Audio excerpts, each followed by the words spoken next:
Ticket न station होता है, जिसमें न कोई टिकट न स्टेशन होता है। आप सभी से पूछा जाए कि अगर आपको सेकंड सीटिंग या स्लीपर में ट्रैवल करना है तो आप क्या प्रेफर करेंगे? Second AC. स्लीपर। स्लीपर और एसी में?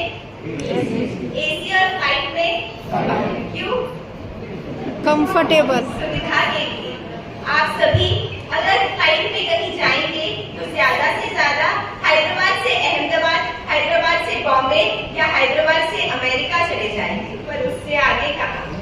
आप सभी इस 10 घंटे, 12 घंटे, 4 घंटे की यात्रा में सुविधा चाहते हैं, पर मैंने अपनी लंबी यात्रा का रिजर्वेशन करना चाहा और इसीलिए मैंने अपना कदम बढ़ाया संयम की ओर और इसी लक्ष्य को लेकर आज मैं यहाँ खड़ी हूँ। मैं आज जिस पद पे बढ़ रही हूँ वहाँ पर एक बहुत सिंपल लाइफ है, पर मैंने जैसा आपने देखा घर पर एक बहुत अलग लाइफ जी है। मैं एक बहुत शौकीन लड़की थी, मुझे हर चीज का शौक था, घूमने का, फिरने का और सबसे ज्यादा शौक मुझे था शॉपिंग का। अच्छे अच्छे कपड़े पहनना, तैयार होकर घूमना मेरी लाइफ थी। नए नए प्रोडक्ट्स खरीदना, मेकअप करना, ये सब मेरी जिंदगी थी। जिंदगी बहुत हसीन थी। मैंने 6 साल अपना खुद का क्राफ्ट का बिजनेस किया और 3 साल यूरो किड्स प्री स्कूल में एज काउंसलर मैंने जॉब किया। ये सब होने के बावजूद मेरे पास बहुत फ्रीडम था। मेरे पेरेंट्स ने कभी मुझे किसी चीज के लिए मना नहीं किया। हर हफ्ते में 2-3 दिन मैं अपने फ्रेंड्स के साथ बाहर घूमती थी और पिछले जब संस्था में भर्ती हुई उसके 3-4 साल में तो ऐसा एक भी महीना ऐसा नहीं था जिस दिन मैं कोयम्बटूर से बाहर नहीं गई। गुरुदेव का जिस पर आशीर्वाद होता है उसके जीवन की दिशा अपने आप मुड़ जाती है। 2019 में गुरुदेव का मर्यादा महोत्सव कोयम्बटूर में था। हमारे घर से मेरी बड़ी बहन साध्वी मंजुलेशा जी संघ में दीक्षित है। उनको 12 साल हो गए हैं दीक्षा लेकर। महाराज की सेवा में मुझे जाने का बहुत अवसर मिला। हर साल मैं 1 महीना 1.5 महीना महाराज की सेवा में जाती थी, क्योंकि घर से बहन दीक्षित थे। बहन महाराज तो वहाँ नहीं थे, पर गुरुदेव की कृपा अनूठी है। गुरुदेव की कृपा कराई और गुरुदेव शाश्वत माता सभी हमारे घर पर पधारे।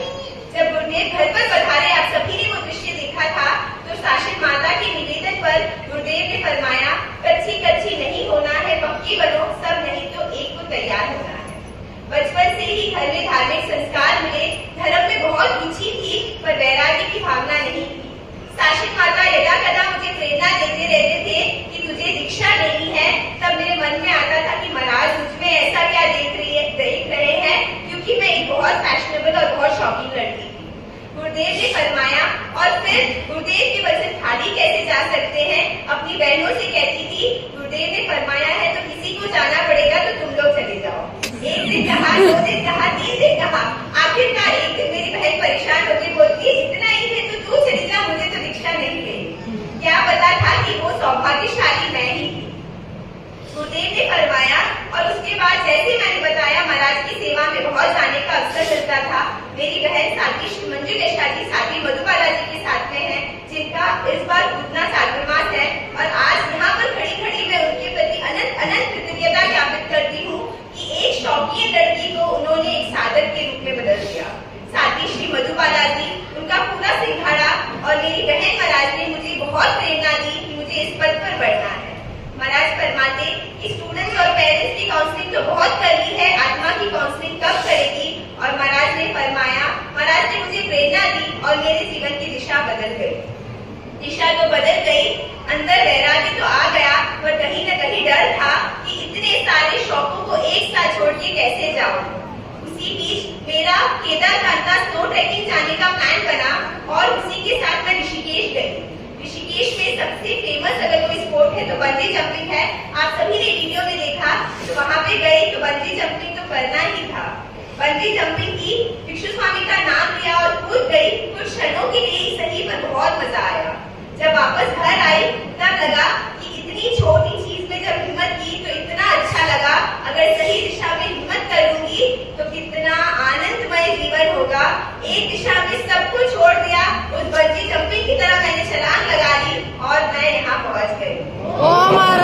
आज मैं अपने माता पिता के प्रति अनंत अनंत कृतज्ञता ज्ञापित करना चाहूंगी कि उन्होंने संघ को एक नहीं 2-2 कलेजे के टुकड़ों को संघ में सौंपा, गुरुदेव को दे दिया। आज मेरी बहनों को भी मैं धन्यवाद देना चाहूंगी जिन्होंने हर पल हर समय मेरा सहयोग किया। साथी श्री गवेशना श्री जी और उनका पूरा सिंघाड़ा, हमें कोयम्बटूर में महाराज की सेवा करने का अवसर मिला और महाराज ने बहुत कृपा कर एक दिन हमारे घर पर भी प्रवास किया। महाराज से बहुत प्रेरणाएं मिली और महाराज मैं आपसे यही आशीर्वाद चाहूंगी कि आपने जैसी ऊंचाइयों को प्राप्त किया वैसे ही ऊंचाई मैं भी अपनी लाइफ में प्राप्त कर सकूं, ऐसा मुझे आशीर्वाद दें। आज मेरी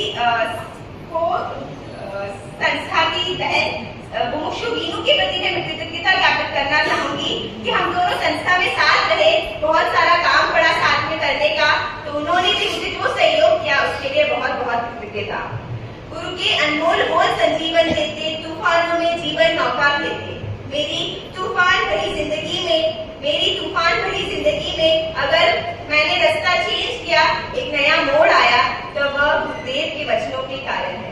आज मैं हैदराबाद के समाज से यही कहना चाहूंगी कि गुरुदेव की प्रेरणा सबको प्राप्त होती है। कैसे? क्योंकि गुरुदेव हमेशा फरमाते हैं, गुरुदेव का आज एक ही सपना है, मुमुक्षु श्रेणी वर्तमान हो। तो आप सभी के लिए वो प्रेरणा है। तो हैदराबाद में अभी फिलहाल संस्था से कोई नहीं है, क्योंकि जो बहन थी वो अभी दीक्षित हो रही है। तो मैं हैदराबाद के समाज से यही कहना चाहूंगी, अगर आपको गुरुदेव के चरणों में कोई सच्ची भेंट चढ़ानी है तो आप सभी जो रिक्त स्थान हैदराबाद का है उसकी पूर्ति जरूर